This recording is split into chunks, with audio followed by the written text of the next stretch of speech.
बिस्मिल्लाहिर्रहमानिर्रहीम। दा मुहर्रम दी शाम है। करबल दे सारे शहीद जन्नत पहुँच गए, शहीद थी गए। आखिरी शहीद हज़रत इमाम हुसैन अलैहिस्सलाम वो भी शहीद थी गए, उनका सर भी जुदा कर दिता गया। इन दौरान जितनी जितनी लाशां हैं बिखरिया हुई पेड़ियां भी हैं। हज़रत बीबी फातिमा तो ज़हरा अपनी मलकूती ताकत के नाल रूहानी तौर उत्ते उन्हें दी रूह पहुँची है और अपने पुत्र तो मुखातिब थी कने जरा नुहा पढ़े वो हुसैन गौहर लिखे मैं तारी खिदमत पेश करना चाहना। तेरे हर टुकड़े में को सदी आहे, तेरे हर टुकड़े में को सदी आहे।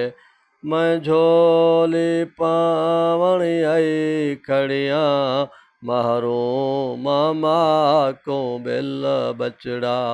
तेरे हर टुकड़े में को सदी आहे, मैं झोली पावण आई खड़ियाँ, महरूम मामा को मिल बचड़ा। तू जिथे भी है जड़े हाल च तेरे नाल अलावण आई खड़ियाँ, महरूम मामा को मिल बचड़ा।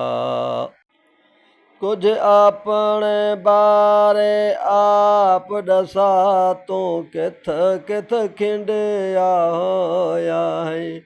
मैं मां जो हाँ तेरे लाशे दी तरतीब बनावण आई खड़ियाँ।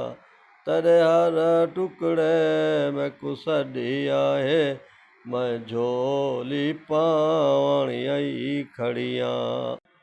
ऐ रिज़्क़ रसां यातीमां दा तेरे शहर दे विच लुट पई होई है।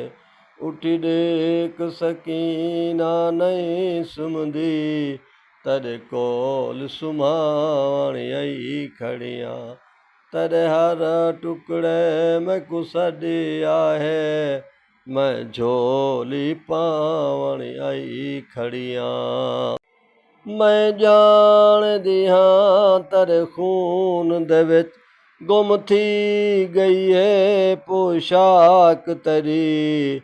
मैं अपने जख्मी बुरके दा तेकू कफन पवावण आई खड़ियाँ।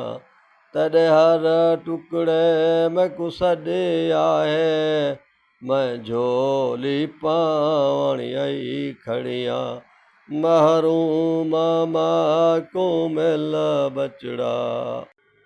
तू सजदे विच मसरूफ रही, मैं खंजार अगों हथ देंदी रही। मेरे पाक हथां ते ज़रबां हन, उहे ज़ख़म दिखावण आई खड़ियाँ, महरूम मामा को मिल बचड़ा। रो आहदियां हन राह नहीं बनदे, तेरी लाश ते वीरण आवण दे। तेको रुझिया होया भेणी दा पैगाम सुनावण आई खड़ियाँ, महरूम मामा को मिल बचड़ा।